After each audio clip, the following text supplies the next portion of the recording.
this evening. In case I haven't met you, my name is Blake, and I'm one of the owners of the Bee Supply, and I've been a beekeeper for over 20 years now. I started as a small-scale beekeeper, and then went to a sideline beekeeper, and then eventually a commercial beekeeper. But as all of you that routinely watch this video know, our focus is small-scale beekeepers and taking the lessons that I've learned and other team members of TBS have learned from keeping bees at all scale and applying them to a small scale or sideline beekeeping operation. And we always really try to focus with our education on practical beekeeping. That's always been a passion of mine, is making sure that we're giving practical information that you can go out and use. And so that's always a focus for us here at TBS. So welcome, and let's get started. So right off the bat, we have a phenomenal magazine.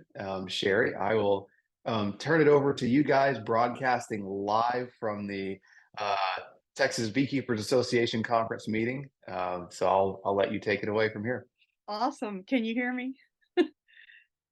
Great, because I wasn't sure. We are traveling, so you never know, right? Do y'all love that cover or what? That's a beautiful photo by a wonderful friend of mine that we need to put us into our prayers. She's battling cancer, and it's been a tough road for her. So let's all pray for Jennifer Brown as she struggles through that. But what a beautiful photo this beekeeper took. The November issue is packed full of, golly, can you believe we're talking about November? We're nearly to the end. Tons of stuff in this issue. Planning ahead. That's a quick little article I wrote about hive stands and layouts, apiary layouts. Those of you that are just getting started, or even if you're needing to redo, you ought to check that out. It's got some pretty good tips in it, I think. When to give up on a hive, not you, but the hive. Don't give up on you, even if you make a mistake here and there. That's a super good article. Blake wrote that, and another that ties to it. So check those pages out. Winter hive inspections, we need to be doing that. All of us need to read that and get filled in of how that needs to go. Propolis. I wrote a real quick on there that says, caution, propolis ahead. We don't really think about that, but we need to pay close attention that when we're making those winter inspections, that we don't pop and get rid of too much of that propolis. The bees need it.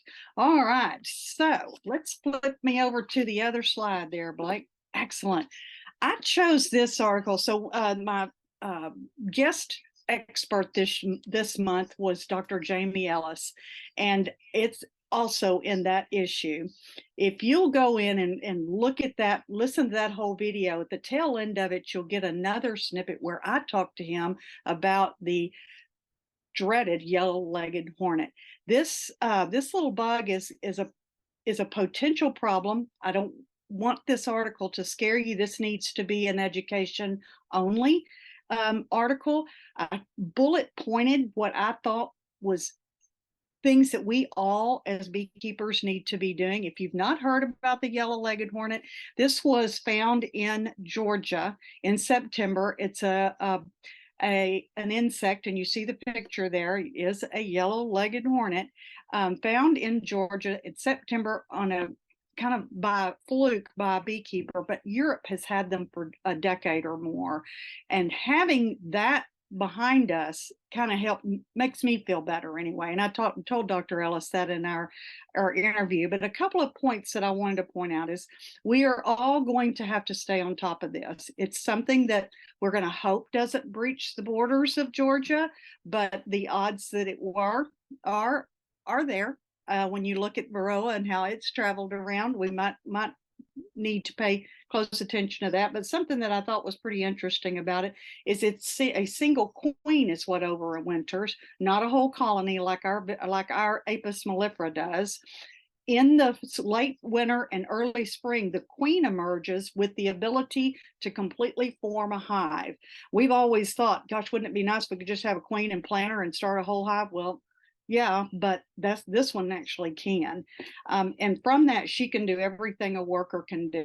And from that, on those bullet points, it goes down through basically the life cycle of the yellow-legged hornet, and pretty much makes us all realize that we have a colony of bees built from that paralyzes our colony by hawking. And it's basically what it does is it gets at the front, lands on the landing of our hives facing out, and every bee that comes in, they bite their heads off, start chewing on them, chew them up, and they feed the meat to their brood that they're grazing. So they are kind of like carnivorous, right?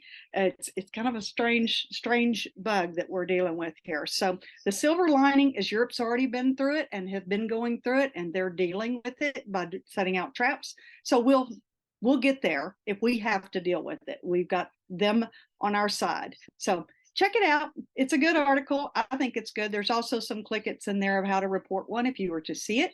And I think it ought to be something you ought to read. So there you go. Back to you, Blake.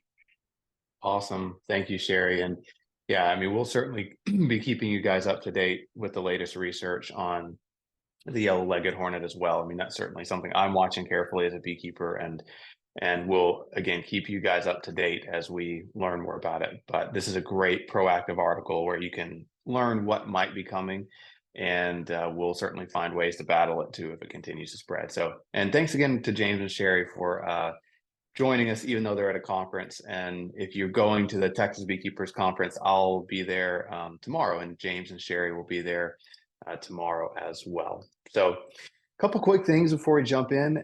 We do have our bees for sale. And so we have our golden Cordovans, our Texas 5000s, Nooks, singles, packages, and queens. And they're available for pre-order.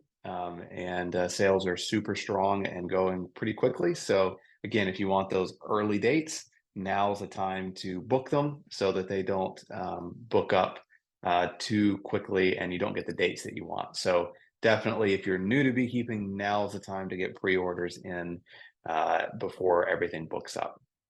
I did want to talk just briefly about this. This is something that we've been playing with for about a year now. So you guys are probably fairly familiar with our golden Cordovan breed.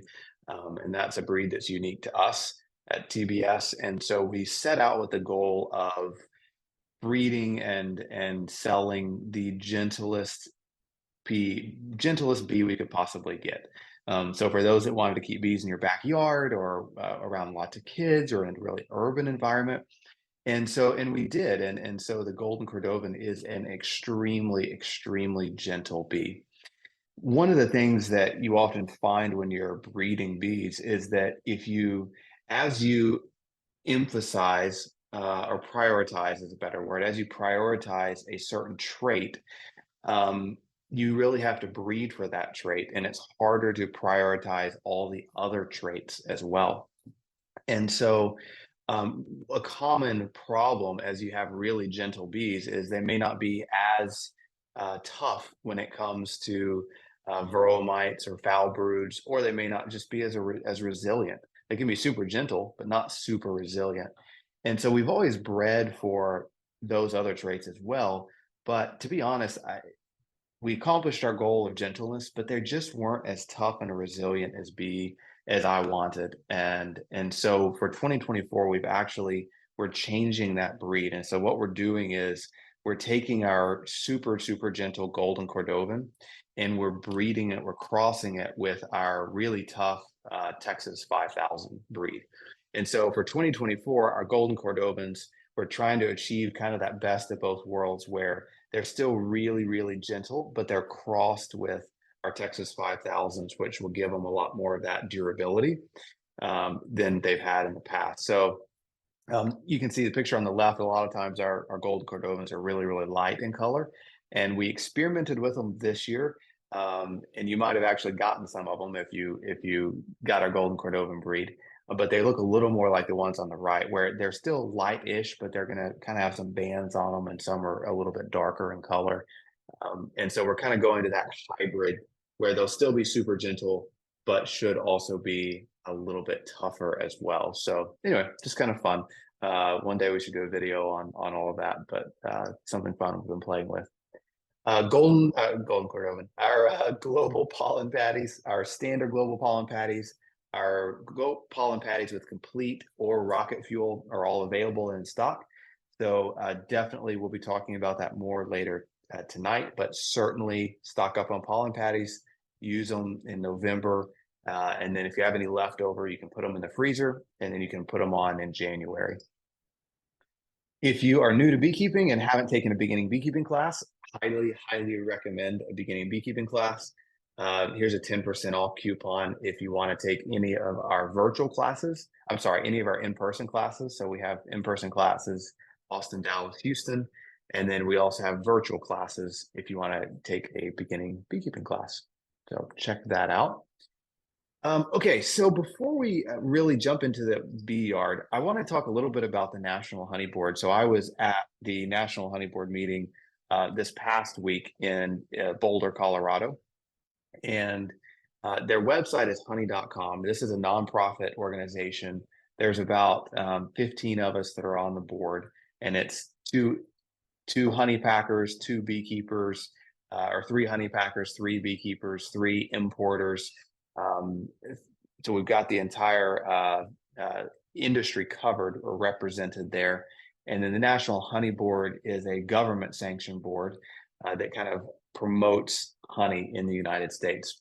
And we've got about $10 million budget, and that money comes from assessments. So packers who package and sell honey on a large scale have to pay 2 cents for every pound of honey that they sell. And those 2 cents per pound go to the National Honey Board, and then the Honey Board promotes honey in the US. So it's a super cool organization. I've been a part of it for a long time, and there's a ton of resources if you go to honey.com, educational resources, informational, statistics, etc.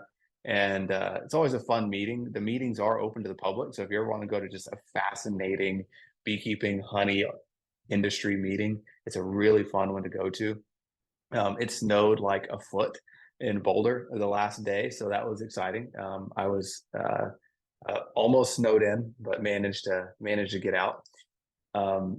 There's some really cool stuff. I'm going to run over some quick data that came out at this fall meeting a couple of days ago.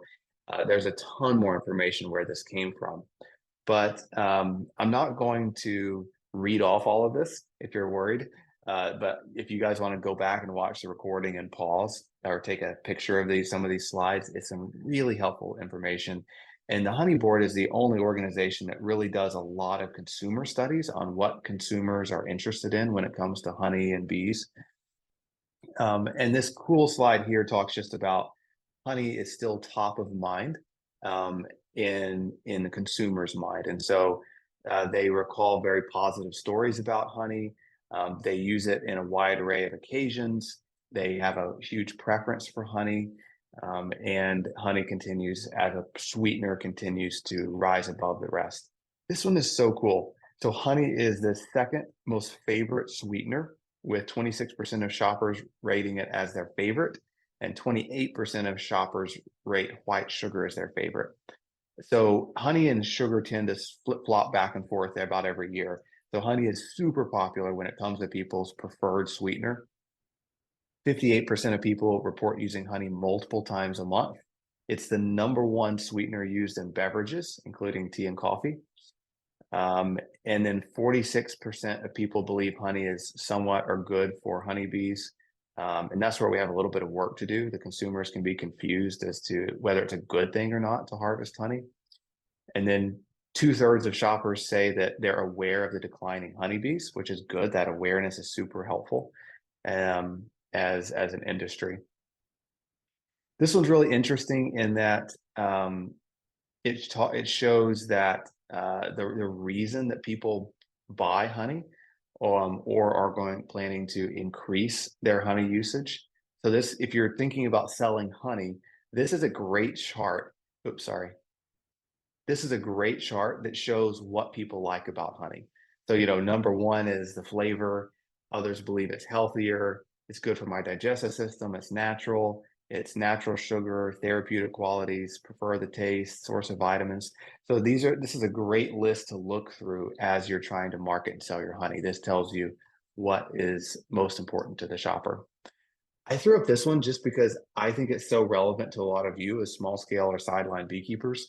What I love about this is where people buy honey. Look at #3. Number three is farmers markets. So obviously number one is traditional grocery supermarket. Number two is supercenter grocery stores. But number three, that is an incredible number of consumers that are wanting or do buy honey from farmers markets. And farmers markets would be probably lumped in with other, mom and pop stores, feed stores, etc. So that's pretty positive and pretty amazing for you as a beekeeper. Price is the most commonly criticized issue when it comes to issues with shoppers and honey. So honey is very expensive. That's the most common, and it's been that way for a while. That's often the most common complaint we hear from consumers. And then pure, raw, unfiltered has gained relevance. And so if you're interested in more data on that, there's a lot on that in the Honey Board website. But year over year, people continue to want honey that's pure, unfiltered, and raw. That has absolutely continued to increase. I think this is the last slide. Oh no, I'm going to skip that one. This one I thought was interesting, and this is, we think, a result of inflation. But people are buying smaller sizes of honey right now, smaller containers. So instead of buying more expensive glass jars and larger jars, the general consumer is trading down and they're buying smaller containers. And really, when you have high inflation, you see that in all food. People start in general buying smaller quantities as they're trying to pinch pennies and make it to the next payday. So this is an interesting trend. It's been the other way around. When inflation is really low, people are really buying really bulk, large quantities. And certainly in inflationary periods, some people still do buy the 5-gallon bucket because it's cheaper by the pound. But your general consumer is looking at that price per ounce and it is buying smaller quantities. So overall, as we look at the honey industry for the last year, the good news is that honey consumption and preference remains really strong. The bad news is that the consumer is increasingly struggling the industry is increasingly struggled to compete with import honey pricing. As a beekeeper, you may or may not be aware, but we consume about 650 million pounds of honey in the US. We only produce about 120 million pounds. So the vast majority of honey eaten in the United States is imported honey. And overseas, they can produce honey far cheaper than we can. And so you can get imported honey oftentimes at a third of the cost of domestic honey. And so as consumption climbs higher and higher for honey, and our US production drops lower and lower, because that's what's been happening for the past many years, it gets harder and harder for the US the US producers to set the market price. And that's a continual problem we're seeing is the imports are continually setting the market price, and that makes it difficult for domestic producers to sell honey at a price that keeps them in business. So that's certainly a long-term issue that as an industry, we're trying to understand how to tackle that at the moment. Okay, so I threw a lot at you there about the Honey Board, but go to honey.com. Oh, I wanted to show you a quick video from the National Honey Board, and I'm going to show it to you real quick. The National Honey Board does a lot of videos as well as they do a lot of research, they do a lot of videos. So if you browse their website, here's a really cool video from a friend of mine, George Hansen, amazing beekeeper. And I just want to give you a sampling of some of the resources that you can find on the Honey Board website. And then you can use all these resources. They have a one page where it's got about 20 different printed materials that you can order for free. So every one individual can order like 200 free pamphlets per year. And so they've got 20 different pamphlets you can choose from, anywhere from coloring material for kids if you're a teacher, to flyers about how to use honey in cooking, to flyers about pollination if you're, stuff you can hand out at a farmer's market. And you can order all that material for free off of the National Honey Board. So if you go to their resource page. But anyway, this is super cool. I'm going to show you this video real quick because it's just a neat video. And there's dozens of these that, again, you can use with your consumers if you want to have a video playing on your table at your farmer's market. honeybees are so important. A third of the food we eat is pollinated by bees. I've seen pictures where, you go to the grocery aisle and you just take away everything that bees had something to do with. It's pretty stark what's left. I buy honey because I love it, but it's important to buy honey to keep our beekeepers in business because their bees pollinate so much of what we eat. I grow pears and cherries in the Upper Hood River Valley. I am the third person in my family to do this. We are farming the same land we've been farming for a century. My name's George Hansen. I'm the owner of Foothills Honey Company, which specializes in pollination of agricultural crops. George has been our beekeeper for more years than I can remember. It's an important partnership because without the bees, we don't have a crop. Honeybees are the major pollinator of agricultural crops in the United States.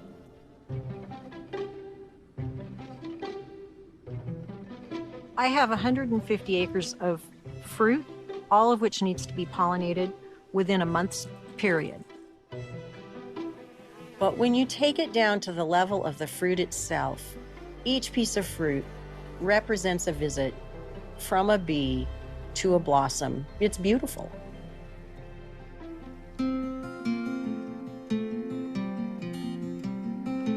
I have honestly never been in any of these orchards during harvest, ever before. So for me, it's kind of amazing. I can't even believe how much fruit there is on these trees. It's just incredible. It's really gratifying to know that our bees and our industry participate in the production of this food.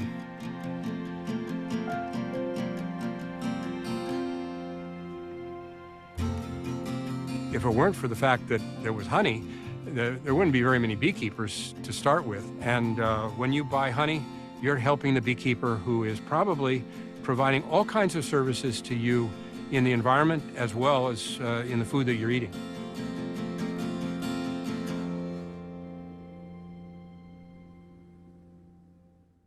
Pretty cool, huh? I love those. So like I said, if you want to see a lot more of those videos, then you can always check out the National Honey Board website at honey.com, and there's a lot of amazing resources. They also have like thousands of recipes that use honey. So, okay, let's jump out in the bee yard and see what the bees are doing, and then we'll come back in here for a little more classroom time. Hey friends, so there's not a lot going on in the bees this time of year. You know, we're getting those daytime temperatures here in Texas anyway, in the 40s and 50s, and nighttime temperatures in the 30s and 40s. Today is pretty warm. It's about 60 degrees.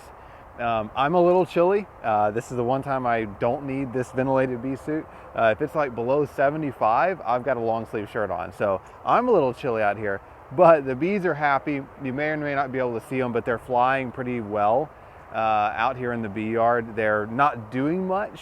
There's not a lot for them to forage on. We've had a couple of freezes, so they're really not bringing in much pollen, but you'll really start to see this time of year those warm sunny days where the bees are out flying, and then the cool days where they stop flying and cluster in the hive. And that's very, very normal, and that's really the pattern we'll see throughout the rest of the year until February. So we're going to do some quick winter inspections. I'm going to go over how to do winter inspections, what you need to be looking for this time of year, how to feed your bees if they need to be fed, and then we'll just do some housekeeping things, how to move a hive this time of year, how to replace equipment, how to rotate frames. So it'll be fun. But I'm usually only out here looking at bees on warmer days like this where it's 60 degrees or sunny, or that's my preference. If my beehive is hungry, I'll still go and take a quick look even if it's 40 degrees. But when it's warm, that's a great time to do a little bit more of an in-depth inspection when you have these warm sunny days. So let's jump on in and see what's going on in these hives. When I'm doing a winter inspection, the biggest thing I'm looking at is bee population, and I'm looking at the weight on a hive just to make sure they don't need to be fed. The quickest and easiest way to inspect a hive for their weight is just to do what we call a lift test. And that's where you just really lift up on the hive and see how heavy they are.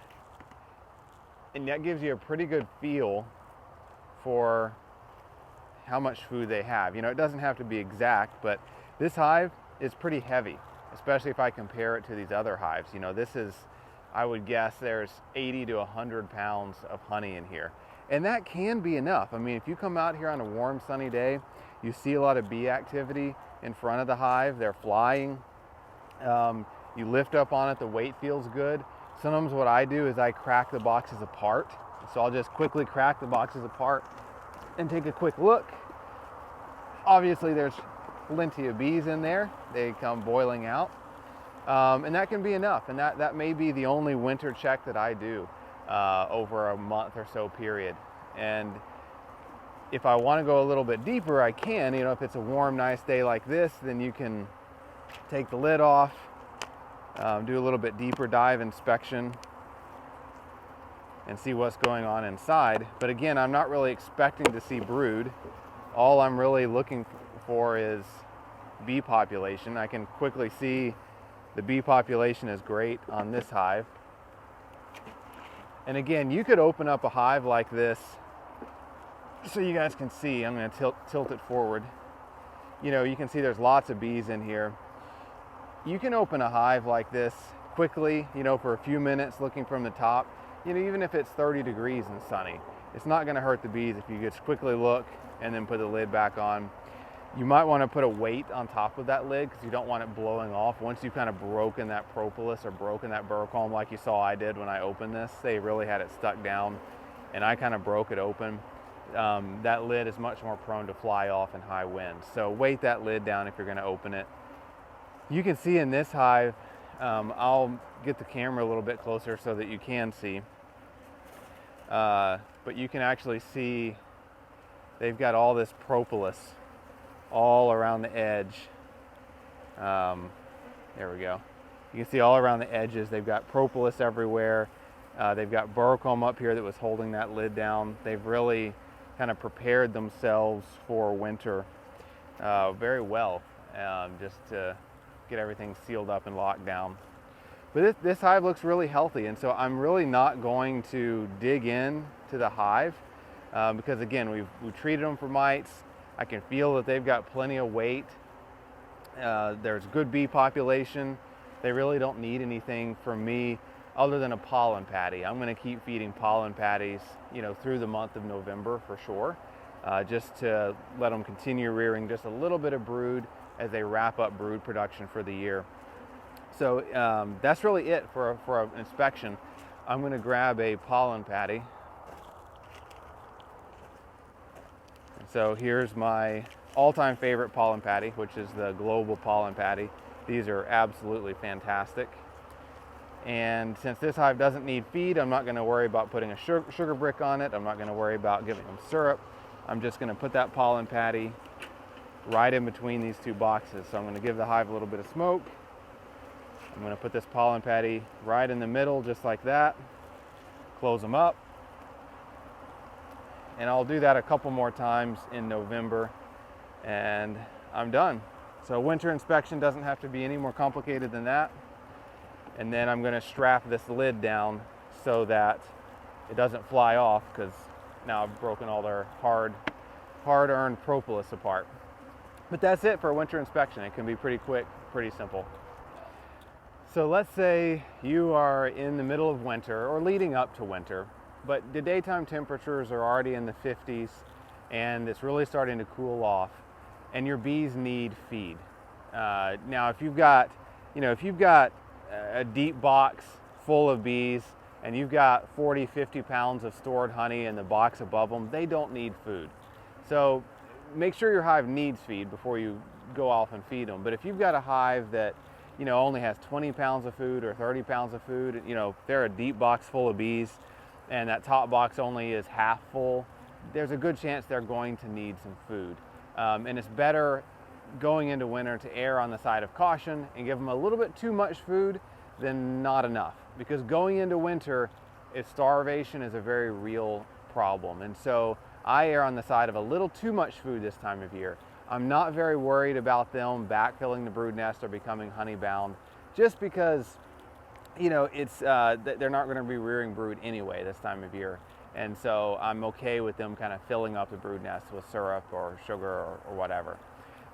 Interesting side note, you can see all the bees around my veil. These are usually super gentle bees, but I definitely notice if you work bees on a warm sunny day in the winter, a lot of times they can be a little bit upset. So that's pretty normal. So the problem is if you're trying to feed bees once daytime temperatures are in the 40s or 50s, they're just not going to go into a division board feeder or an entrance feeder and drink the syrup. They only are going to consume food that is essentially right on top of them because they're not breaking that cluster and going and getting syrup. So if you feed them, it's got to be, you know, right on top of them for the winter months. So there's a number of things you can do. So remove the lid. You can leave your inner cover on, and you can get an empty deep box, and you can put it right on top, like that. And then you can get your Boardman feeder, your Boardman entrance feeder, fill it full of syrup, and just set it down in that hive right next to the hole in the inner cover. So you can see what I've done right there. Now, if this top box is full of bees, the bees will come up out of this inner cover, drink that syrup, and go right back down in. They don't have to travel far. If your bees are all in the bottom box, they're not going to come all the way up and eat that. And so you'll need to pick a different option. My preference, rather than leaving the inner cover on, is actually removing the inner cover. And you can see the top of this box, this top box is full of bees. So I'm gonna give them some smoke. You can put this Boardman feeder right on top of the top bars, or you can get 2 or 3 of these Boardman feeders and put them right on top of the top bars. Put your empty deep box back up on top, and then you put your lid on top of all of that. And so that gives your bees just a direct source of food with that top feeder, or that, well, we made it into a top feeder, but this Boardman feeder. I'm honestly, I mean, this works. I'm not a huge fan of it just because, well, a couple of reasons. I mean, one is the bees still have to travel up inside here and drink the syrup. It's hard for them to suck it out. So it works, but it's not my favorite option. Another option is the Ziploc bag method. So you can get a Ziploc bag, fill it full of syrup, and drop it right on top of the hive just like that, and poke some holes into that bag just with your hive tool, some small holes, and it actually won't leak out. So if the holes are at the top of the bag, you can see the syrup isn't leaking out.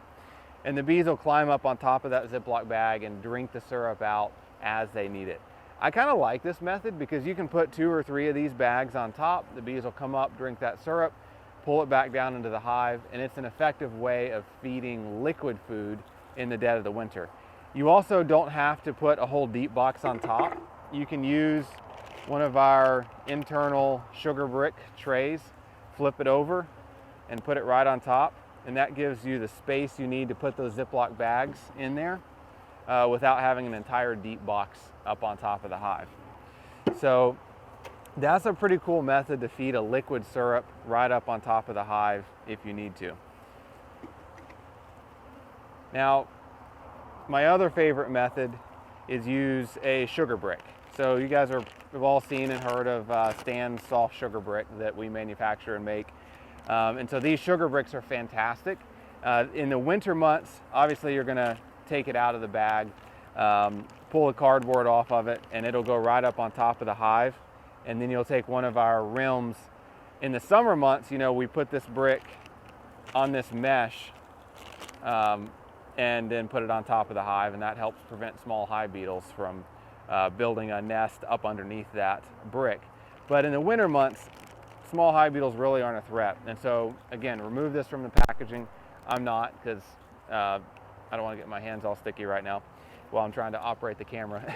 So you can put it directly on top, flip this tray over so the screen side is facing up, and it still leaves you plenty of room for getting that sugar brick underneath the screen, and then you can put your lid back up on top.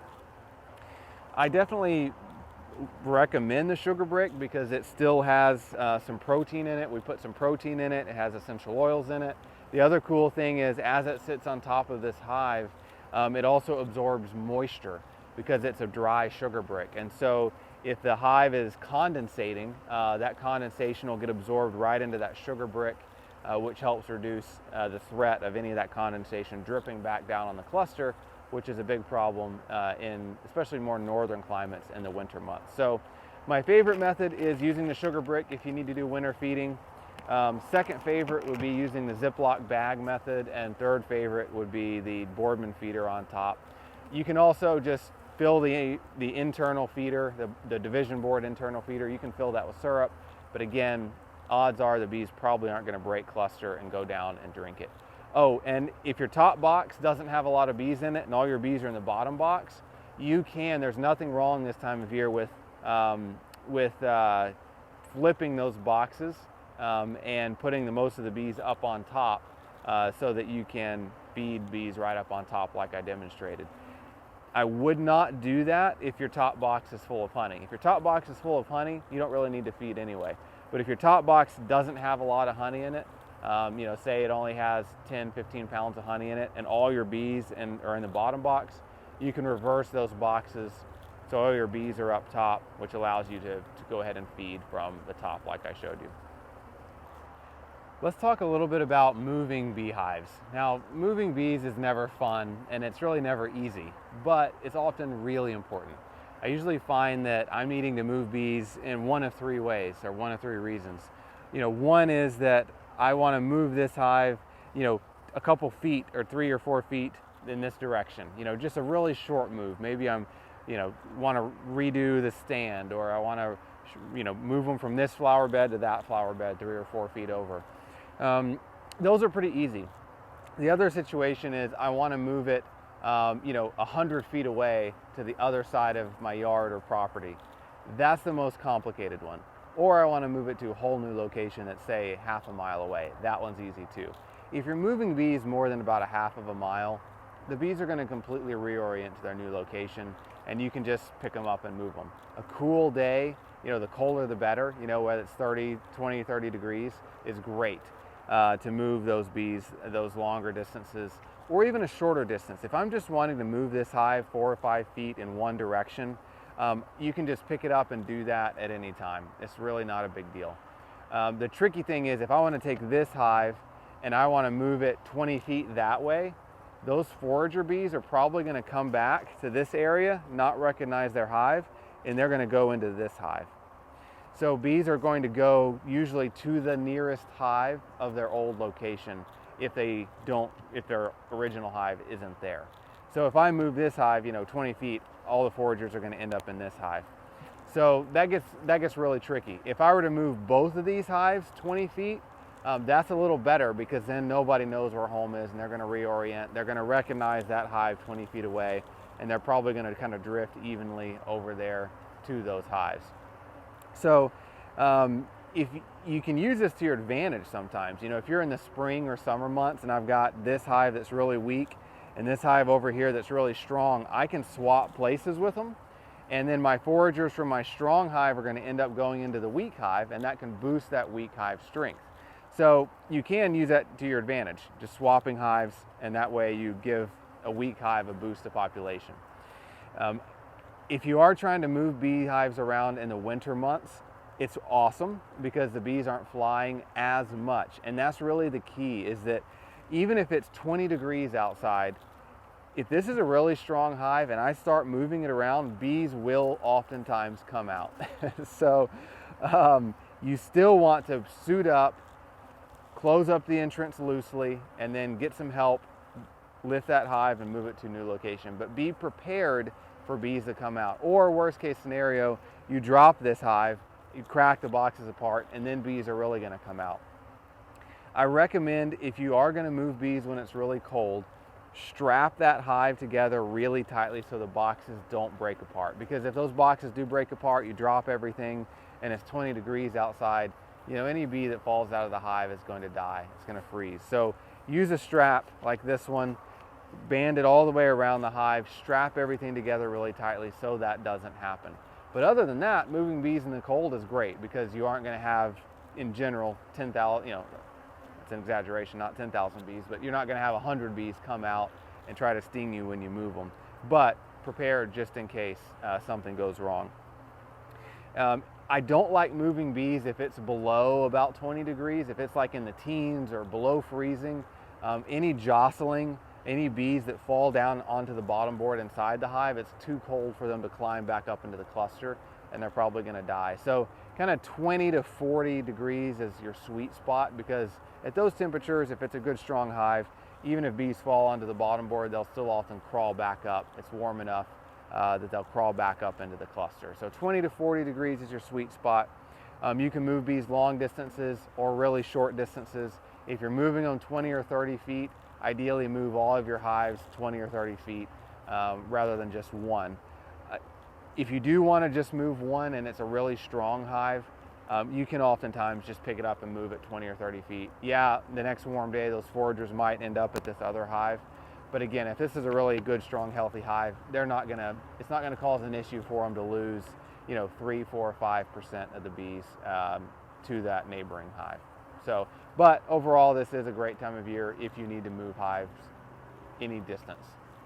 This time of year, I really like to start thinking about rotating frames. Once frames get old and dark, it's a good time to pull them out of the hive and throw them away and get new frames in your hive. And really my favorite time to pull them out of the hive is early spring, late winter, early spring, before the bees really start brooding up. But you can start preparing for it this time of year. Now, if a hive dies, which unfortunately happens, or you have a completely empty box, you can pull the old dark frames out and throw them away. That's not an issue.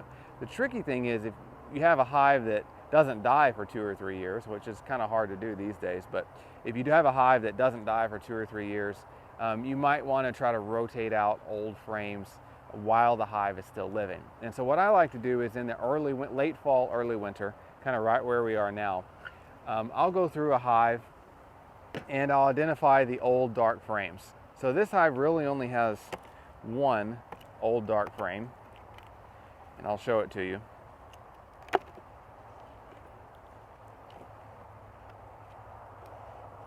So this is an old frame. You can see the wood's pretty old. The comb is pretty dark in color. It's not terrible, but it's not great. I'm going to go ahead and swap it out. And by the way, you can see this is completely capped honey, and it kind of has a white, it's a little bit white on top. That's very common to see in the winter months. They kind of get this white patina on the capped honey, and that's pretty normal. But, so I've identified a frame I want to rotate out. As long as it does not have any brood on it, and it's just a frame of honey like this one, I'm going to get it all the way to the outside of my box. So I'm just going to get it on the very outside frame, and I'm just going to leave it just like that.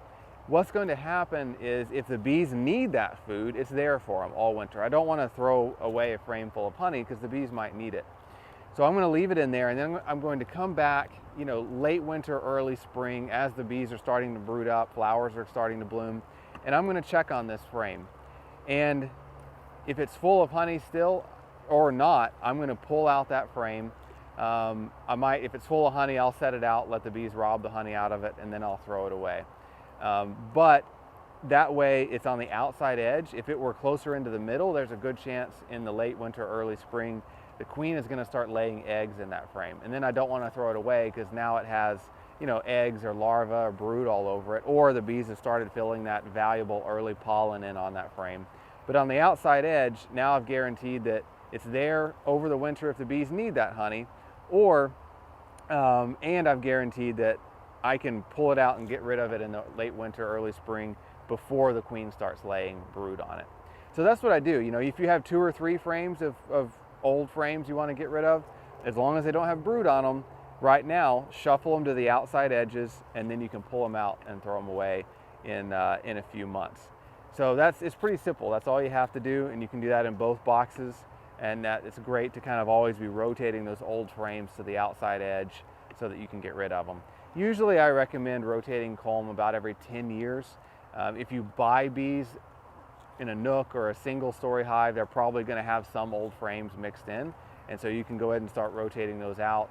But about every 10 years is what I consider best management practices to rotate out those old dark frames.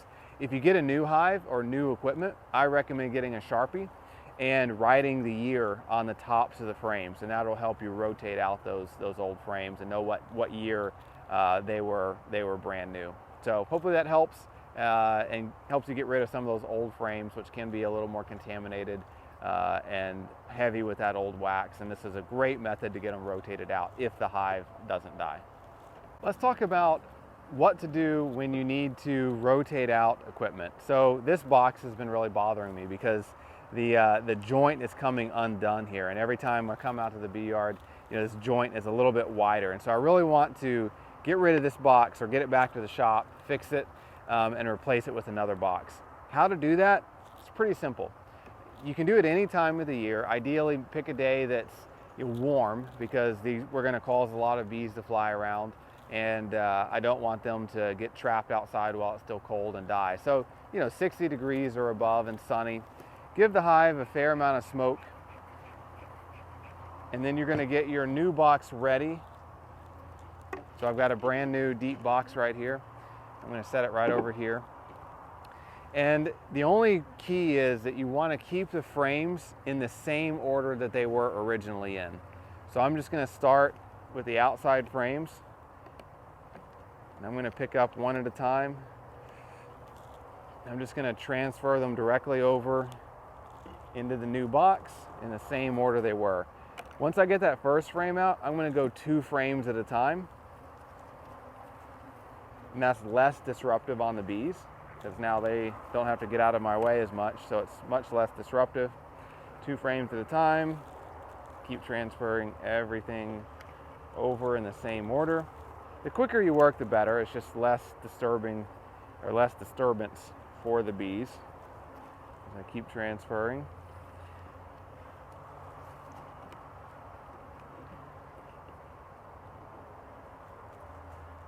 There's some brood there in the middle. Keep those frames pushed tightly together so they don't draw out too much burr comb. Transfer over that last frame. Push all the frames tightly together. I'm going to give this hive a little bit more smoke. I'm going to make sure that my queen isn't on the outside edge of this box. Looks like she isn't. I'm going to knock any leftover bees off. And then I'm going to put my brand new box right back up on top. So simple as that. It doesn't have to take more than a couple of minutes to swap out that new equipment. I always like to have a couple of new boxes ready to go so I can swap them out. And then the other box, whatever the issue is, as long as it's not completely rotted, you can just take it back to your workshop, fix whatever the issue was, and then keep this as a spare box next time you need to make a repair.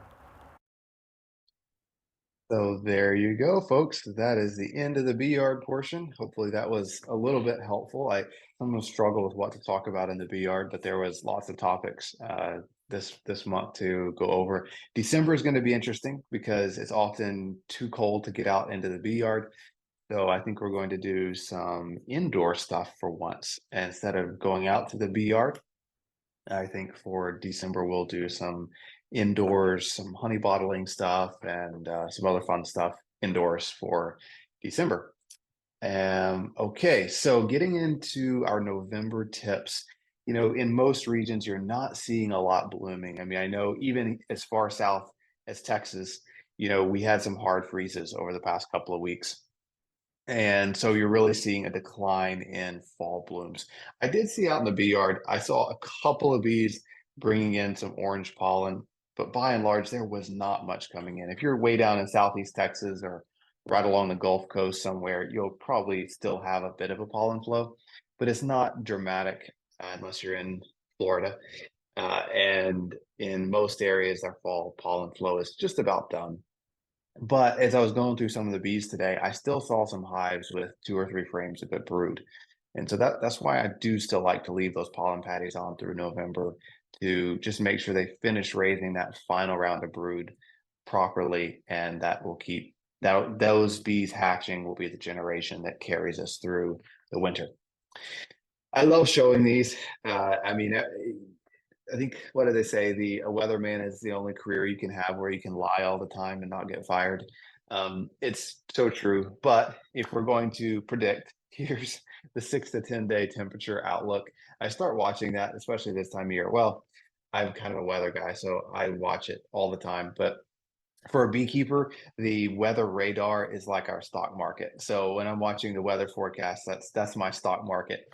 So I watch all these different maps all the time, and I thought this one was interesting. I mean, we are in an El Nino, and so that does affect things quite a bit. And so you can see it's going to be relatively warm to normal through most of the country, except up in the Northeast, where central north and Northeast, it's going to be a little bit cooler. And then kind of the same for the longer range 8 to 14 day outlook. We're staying near normal or slightly above. Sorry, skipped on me there. In most cases, but the Northeast starts getting pretty chilly. So there's a lot of prediction of pretty cool weather across a lot of the country later this winter, but we shall see. This is a drought map. It looks better except for poor Louisiana. A lot of areas look a little better now than they did a month ago. Still some pretty severe drought through a lot of the South and the central US, as you can see. And, this time of year, we might ask, why does it matter? And it matters because the fall rain this time of year can often impact what kind of blooms we're going to have next spring. So not always, and it depends on your flowers, but it certainly is worth, as a beekeeper, starting to watch this a little bit. If you're in an area with a severe drought, and you have been for a long time, and that persists through the winter, it probably is going to impact your honey production next year. There are some exceptions to that, like if you get into Southeast Texas and parts of Louisiana where a lot of their blooms come from trees, it might not impact you quite as much as long as you start getting rains in the spring. But like up in the Midwest, North Dakota, South Dakota, Montana, where you have a lot of clover, that clover sprouts in the fall. And when you get a lot of fall rains, it often predicts a really strong honey flow in the summer. So where a lot of my bees go during the summer is right up here. Well, actually, so if you look at this map of North Dakota, a lot of my bees are in the northeast corner. So we're in a decent drought there. And then, but they also go kind of lower and lower North Dakota and the northwest. And those areas look fantastic. So that's encouraging. So kind of current conditions, what I'm seeing is pretty much the end of bee season for most regions. Cooling temperatures are certainly causing reduced brood production. In a lot of hives, you may not see any brood at all. And don't panic if you see that. We'll talk about that more later. And then a wide variation pollen flow from absolutely none to a small trickle. Hive growth is largely ended. You can still have hives maintain their strength. If they've still got 2 or 3 frames of brood, you're feeding them some pollen patties, they can kind of maintain that strength, but you're generally not going to see growth, and kind of whatever your hive is now is as good as it's going to get. And it will probably just decline in strength from here until next spring. This is some pictures of what I'm seeing in the hive. You're seeing, especially like this picture on the far right, and the far left, the honey section of the frame is growing, and the brood section is crunching down to a smaller and smaller area of brood. And that's pretty normal as those brood frames start filling with nectar or honey or syrup, and you start seeing a diminished brood production. I did want to ask you guys though, so a quick poll. I want to ask you guys what you are seeing when you're looking at your bees. So I just launched this poll here. How many frames of brood are you seeing in your bees? So last time you checked on your bees, what are you seeing on average? No brood whatsoever, 1 to 2 frames, 3+ frames of brood. And most of the hives I looked at today, it was kind of in that 1 to 2 frames of brood. I saw like one really strong hive that had 5 or 6 frames of brood, but most didn't have a whole lot. So curious what you guys are seeing. So it looks like about 10% of you are seeing no brood at all. So 10% of you are seeing 0 brood, perfectly normal this time of year. 67%, so the vast majority are seeing 1 to 2 frames of brood, and 24% of you are seeing 3+ frames of brood. So the vast majority of you are in that 1 to 2 frame of brood range, which is exactly what I was seeing too. So 1 to 2 frames of brood, you're in good company. So just as a by way of reminder, what does your hive need to survive the winter? So if you're in the southern half of the United States, you need about 30, 40 pounds of excess honey in their second box, and then 10 to 20 pounds in their bottom box. This is for a strong hive. So this is for a hive that's at least a deep box full of bees or more. If you're in the northern half of the United States, you're probably going to need an additional 20 pounds. So you're going to need more like, 70 pounds of honey, and 70 to 80 pounds of honey. You need mites under 2 per 100 bees. So you need to have dealt with your mites. I talk to so many people that say, oh, I bought mite resistant queens and they did terrible and my bees, they're dying. That you always have to do something about mites. Mite resistant queens that are good enough to just not treat for mites do not exist if you're just buying queens. Now, there's a few people that raise their own queens in rural areas and have made it work for their small operations where they're breeding from their own stock year over year. But that's just not available to go buy. And if you do, it diminishes very quickly. So I always try to remind people, don't buy bees from anybody, anywhere, and just expect not to have to deal with mites. So you got to deal with mites. Sufficient bee population. So minimum is 5 to 6 frames of bees. So you got to have a hive that's at least 5 or 6 frames of bees or more, or they're probably not going to survive. And then, of course, a healthy laying queen. And this is so they can come out of the winter and that queen can start laying in January. Final feeding. I'm going to skip that. We've talked a lot about feeding. Winter feeding options. So we touched on this in the video. So this is just a quick reminder. You can do sugar cakes, sugar bricks, fondant. Some people do, I think somebody mentioned in the comments early on, but you can do a candy board, and these are a lot of fun to do. You can get a board that kind of looks like the telescoping outer cover, and you can kind of pour a melted candy in there and let it sit and harden. And then you can put that on top of the hive and then put a lid over that. And it's just, a brick of sugar, kind of like a massive sugar brick on top of the hive that the bees can eat on all winter long. So those work great. The stand soft sugar bricks that we sell, those work great. You can, if you're in a more northern climate, you can just get 3 or 4 of those sugar bricks and break them up and make them fit on top of a hive, put the rim on it, and then put a lid on it, and you're good to go all winter if you're not in an area where you can access your hive to feed them throughout the winter. So sugar cakes, fondant, sugar bricks, good options. We talked about the Ziploc bag. Some people get a chicken feeder. So in the video, I showed you guys how to use a Boardman feeder with the feeder with the jar. You can stick that on top of the hive. Some people get a chicken feeder and put it on top of the hive inside that empty deep box. Not a huge fan of that because sometimes it has a pretty big lip on it. The bees really have to work to crawl up and into it, and you can kind of have drowning issues. But some people do it. You can also place frames of honey from other hives on either side of the cluster. So you would not want to put a frame of honey in the middle of the cluster of bees. You don't want to break them up like that. But you could go to the frames right where the cluster ends.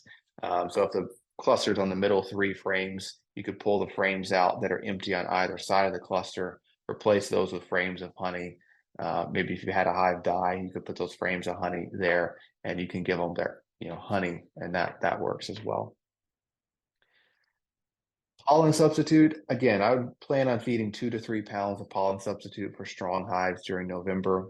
Once we start getting really routine freezes and the bees are really clustered during the day is when I typically stop feeding pollen substitute. So depending on where you are, that may already be happening. If you're in the southern half of the United States, you've got a while before daytime temperatures are near freezing. So you've got a bit to continue feeding that pollen substitute. Entrance reducers and screen bottom boards, always a bit of a controversial topic, if you will, especially the screen bottom board part. But I really recommend with entrance reducers, go ahead and put those on pretty much anywhere in the country. So it's time. We've got daytime temperatures below about 60 degrees. And usually when we have daytime temperatures below 60, is when I recommend you start putting on those entrance reducers. So I go ahead and start putting those on. If you don't put it on, it's not the end of the world. You know, it's not going to dramatically affect the health of your hive. I actually prefer more of a mouse guard than an entrance reducer. I'm more worried about mice getting in there and making a mess in the winter than I am about reducing that entrance size. So mouse guards are a good idea. And then if you have a screen bottom board, you don't have to cover it.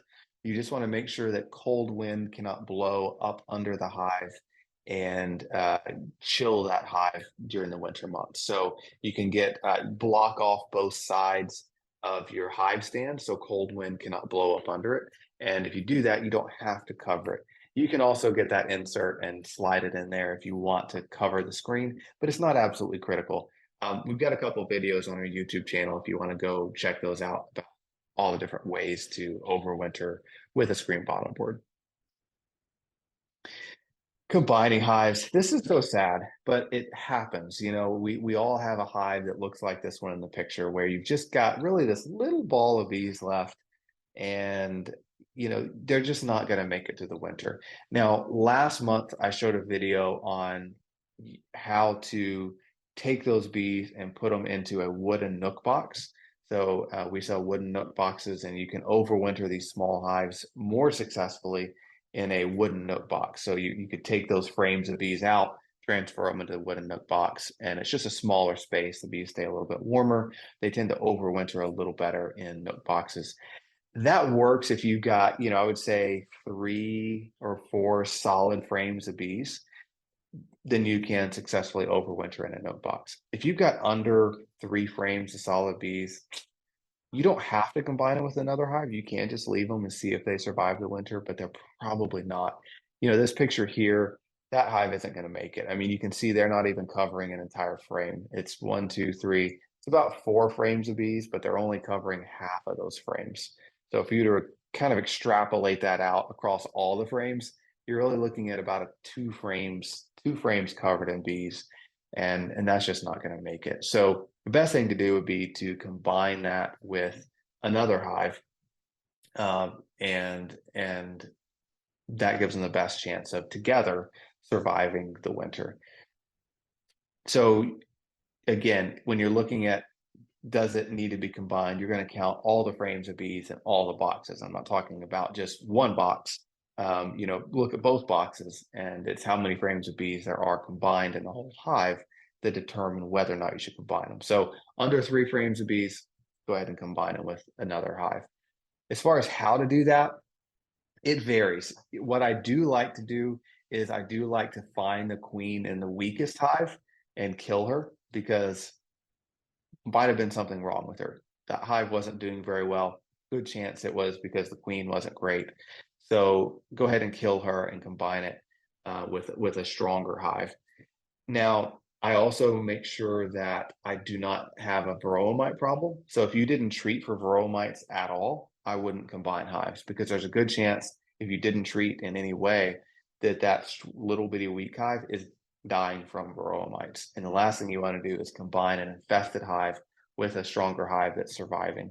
So if you treat it for mites and you're not worried about mites, then you can take that smaller hive, combine it with a bigger hive, and together they should survive. So kill the queen in the smaller hive. You can do a dirty combination where you just stick the 2 boxes together, and that typically works just fine. If you want to be super careful, you can put a sheet of newspaper between the 2 hives when you combine them, poke a few holes in the newspaper, and let them kind of slowly combine over a few days. If it's in the dead of winter, sometimes they kind of never combine. They can actually just stay in their respective boxes and not combine. Usually when I'm combining bees, I just stick them together and skip the newspaper. And you might have a dozen or 2 bees that kind of fight, but it's pretty minimal. Combining the whole box or just frames, you know, if you're combining that small hive with a deep box completely full of bees, again, you can just stick it on top and let them combine over the course of a few days, and then go back a few days later, and that top box will probably be empty, and you can remove it and store it for the winter. If you've got 2 hives that neither one are full of bees, you can just take the frames with bees from the one of the hives and combine it, put those frames, pull the empty frames out of this other hive, take the frames out of this hive and swap them. And you can just kind of combine frames of bees. Um, I've also, if there's no brood at all, sometimes I've just shaken the bees out of the weak hive into the stronger hive.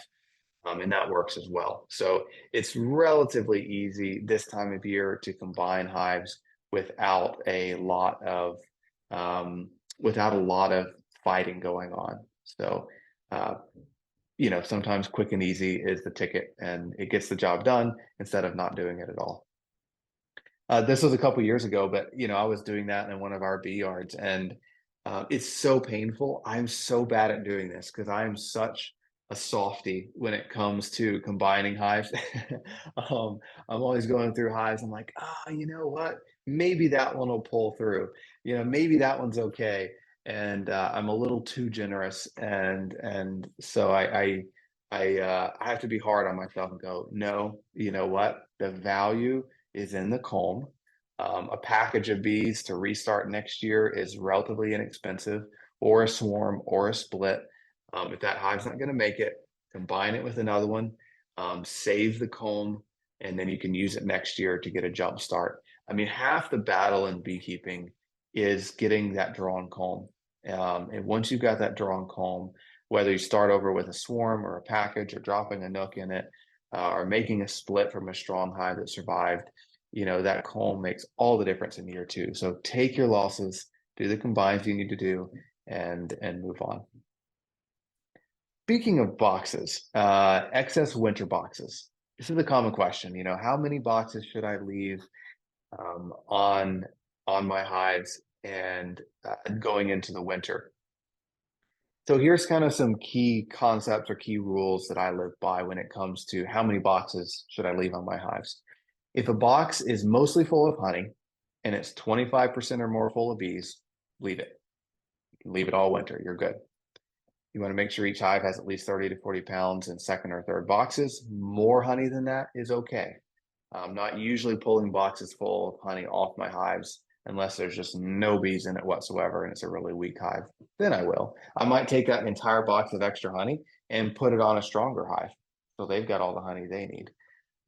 If a box is less than 25% full of bees and already has plenty of honey in other boxes, you can remove it. So again, if you've got 4 boxes high on a hive and the bees are only, in the bottom box, yeah, you can pull some of those upper boxes of honey off and give them to other hives, extract it, store it for next year, etc. Just like that comb is really valuable, frames of honey are super valuable too. You can use them next year when you split, or if you capture a swarm, you want to see a happy swarm or a happy package, dump them in a box that already has 2 or 3 frames of honey in it from last year, and they'll go crazy. If you do remove boxes, you can store those in wax melt crystals until next spring. If it wasn't exposed to chemicals, you can harvest it or eat it. Again, just making sure that, or you can set it 30 to 40 feet away from your hive and let the bees rob it out on those warm days. A quick side note though, well, 2 quick things. If you're leaving boxes of honey out to be robbed out this time of year, it's going to take the bees a while because we only have so many warm days where they can go out and forage. And things like raccoons and possums and mice love boxes of honey. So be careful if you're leaving your boxes of honey out. Keep a close eye on them. If you don't have any warm weather, don't bother, because in 1 or 2 nights, raccoons can make a total mess and chew up all that hard-earned honeycomb and just make a huge mess of it.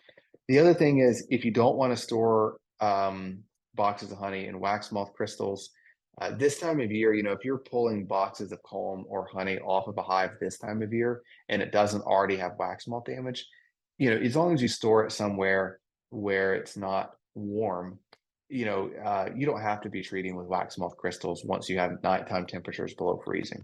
So if you can maybe take that comb off while it's already cold outside, put it in one of our super bags, zip it up, and then you really don't have to worry about wax moths as long as it's stored in a garage or a shed or somewhere where it's getting cold at night.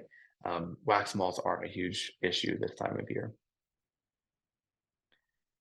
Let's see, we already talked about that. This is another thing that you might run into. It's certainly something I get a lot of questions on, and that's, is my hive queenless?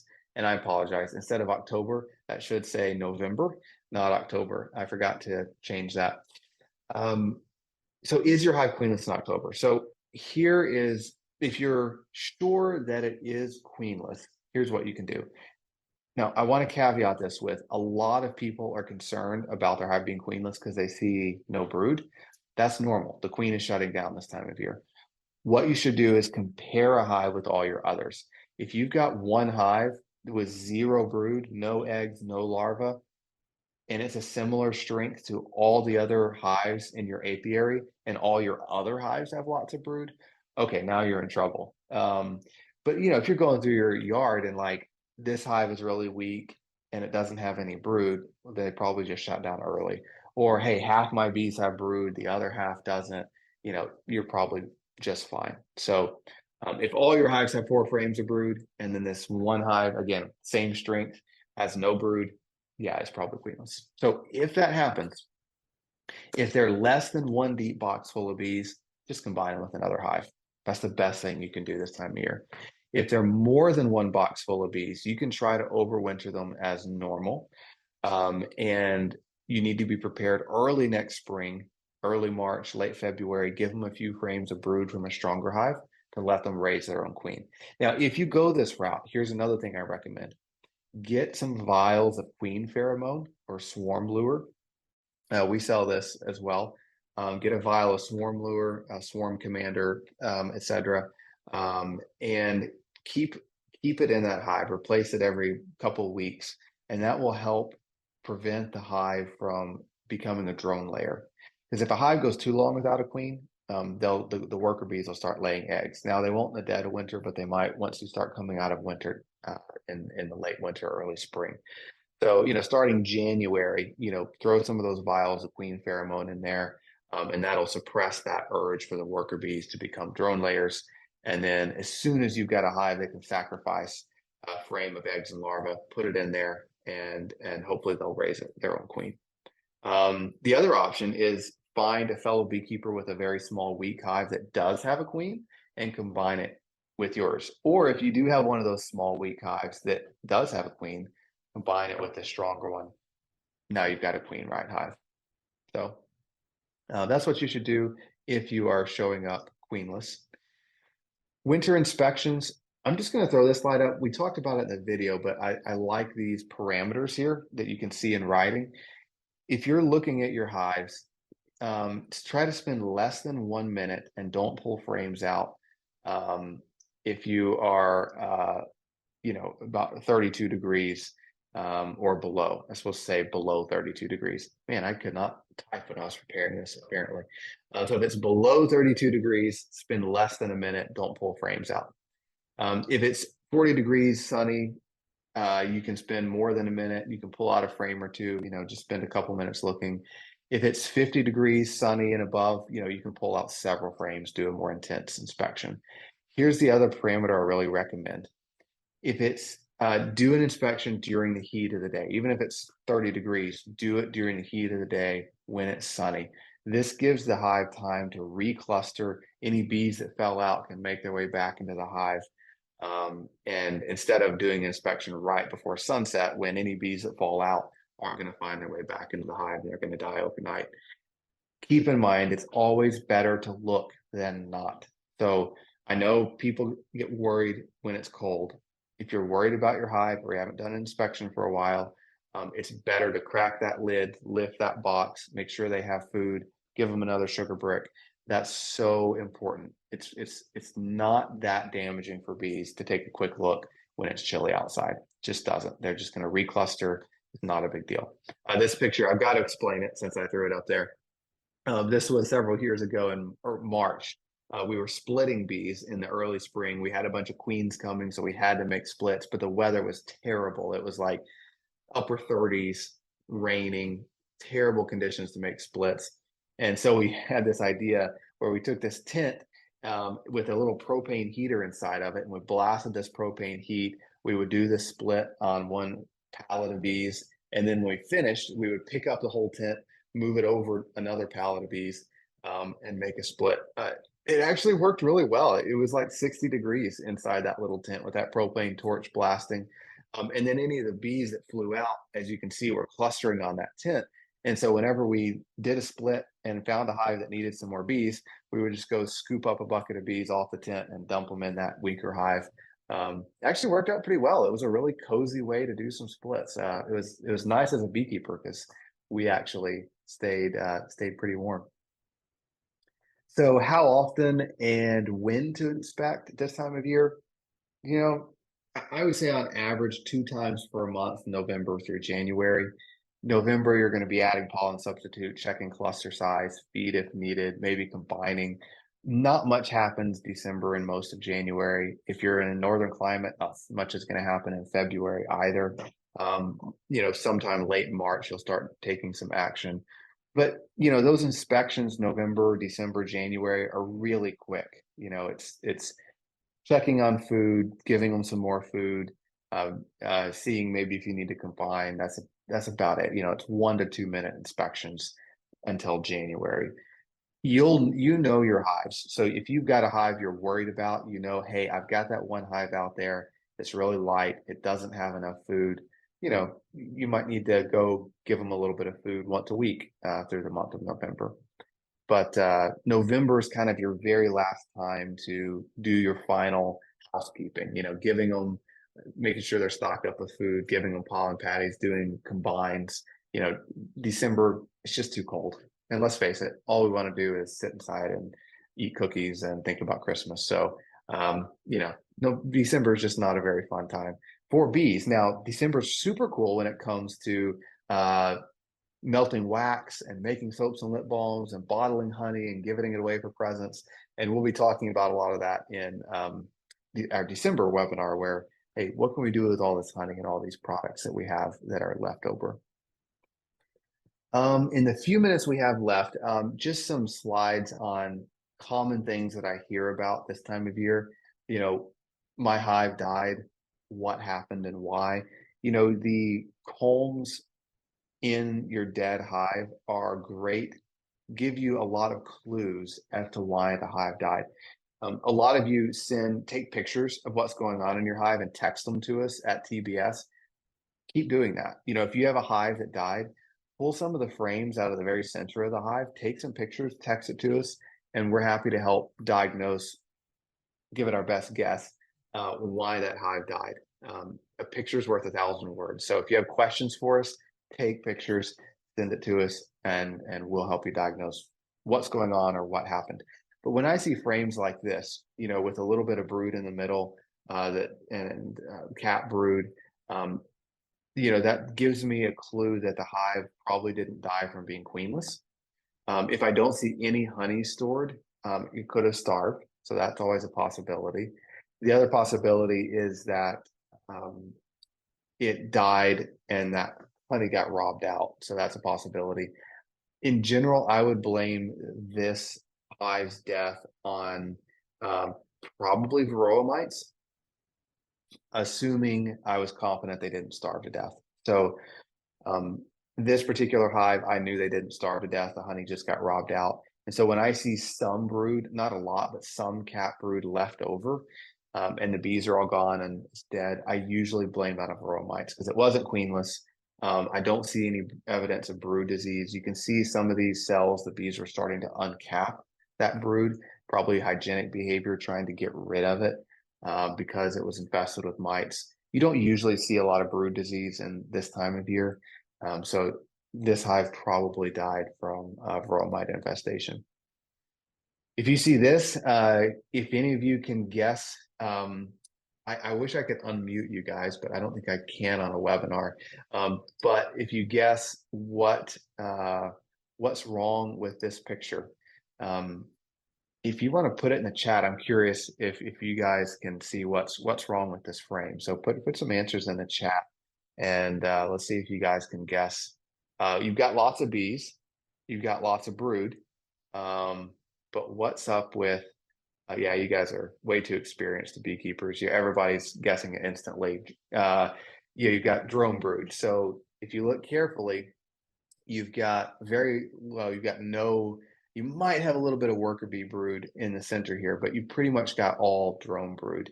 And so now the interesting thing is there's a difference, and some of you recognize this in the chat. There's a difference in a drone layer. There's a difference in workers laying drone brood and a queen that has run out of sperm and is just laying drones. And so in this picture, and some of you may have guessed this, I would say this hive still has a queen. This hive is still queen right, but the queen has failed. She is no longer able to lay worker brood, and she's laying drone brood. And that can be a little tricky to diagnose because, again, you still got lots of brood, lots of bees. But if you look carefully, kind of down here in the lower left, you still have some worker bee brood. And in the very center here, you've still got some worker bee brood. But then you've got all this drone brood mixed in, and you've got more drone brood than worker bee brood.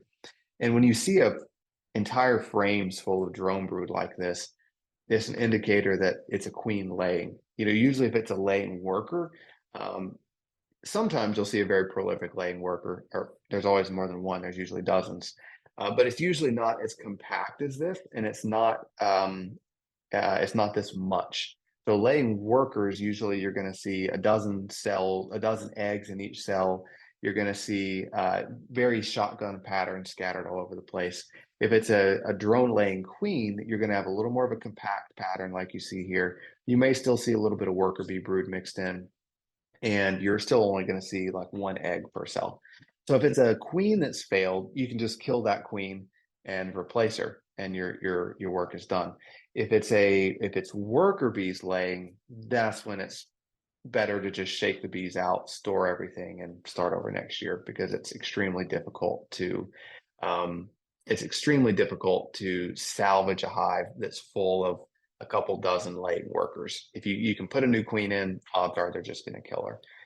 But if it's a laying queen, you can just replace her.